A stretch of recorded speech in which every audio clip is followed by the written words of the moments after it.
So this here, you'll see me wearing it tonight. This is my TMI jacket, and it is the trans flag, but in a suit jacket. It's a good classic. I also perform open-chested all of the time, and so I don't have any like shirt to go underneath anything. Absolute favorite because I didn't buy it. It's actually like a historical Canadian military jacket. It has the buttons all of the way up. It is so gorgeous. I am so obsessed with vintage everything in my day-to-day life, and this one made it transfer into my drag. And this person bought it for me. I was like, oh no, I'm not gonna wear it in drag. Like, it's gonna be like, I'm gonna wear it in my day-to-day life. I'm gonna wear it when we go on dates. No, no ma'am. So this one here, I've done a bit of editing with adding the trans flag for a specific show. You'll notice a lot of my drag is trans focused because that's drag and it's supposed to be important to you. This jacket was made for a number in which I am completely tied up, so you'll see all of these loops come together.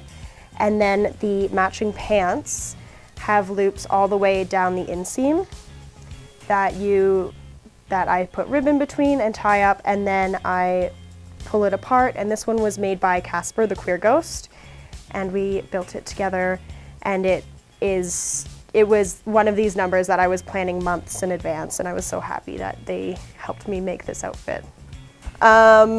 This here is a good tailcoat. I like it. I don't know what else to say about it. It's pretty. Ooh, look, wow, it makes me look so suave. Ooh! This I made entirely out of garbage. I did I can show you that one too. So I did a daily post where I did different things inspired from different themes every day. And a lot of those things are actually gone now, but this was made out of garbage. So this is a bowler hat that got fucked up, and then on top of it is lace that I cut off of my old bed frame. And the rest of it is rope, paint, rhinestones, and some recycled paper. I like to make things out of garbage because it is sustainable and also cheap.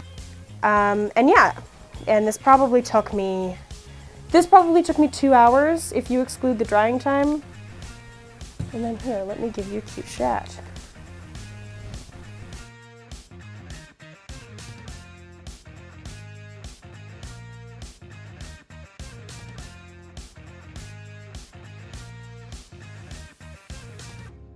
A lot of trans guys and also drag kings use is called a packer, and that's something that you put in your pants. It looks like a penis, and it kind of like helps with the dysphoria, and just like has something. It's not used for sex or anything like that. It's literally just to like help you feel like you have something there. And yeah, I'll pull it out right now. So this is what it looks like. I just have a little guy. I'm really humble. There's many different ways that you can bind. One of them is to wear a binder, which is what I'm wearing right now. That's what I do during my day. You can also tape, which a lot of drag kings do. This is not the safest thing to do. It's sort of this thing that helps keep everything in place and flattens your chest a lot. And another one is that you can tape. A lot of drag kings do that, and that is like taking tape and pulling back what you have. The two sort of safest options. I'm not even going to talk about the other ones because they're not safe, and I don't want people to die because people have died before from binding. But yeah, a really important thing to note when you're binding is that it does reshape the shape of your back.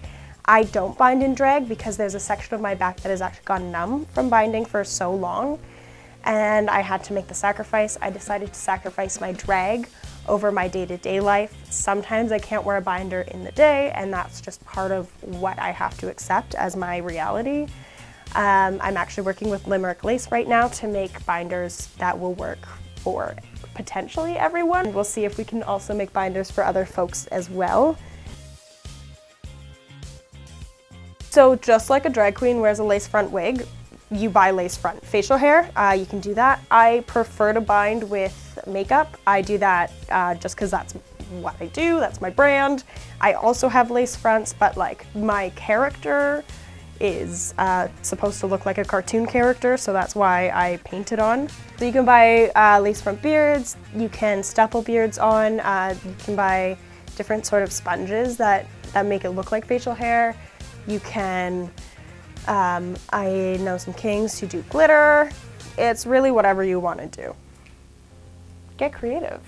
I know one drag king, his name is Eat a Pussy Rex, 10 out of 10, look him up. He makes a new beard every day in November, and then he sells them off for charity.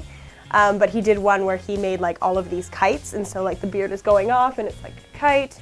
He did, he made one that was like branches, and so he put different things on it for the 12 days of Christmas. He made one out of tampons. Like, fuck it, like, beards can be whatever the hell you want to be, and it's like the coolest thing to play with as a drag king. I love it. Play with it. Do it. Live your life. I don't know if you want to do drag or not, but like just play with your hair, play with your facial hair. It's so much fun. Meow.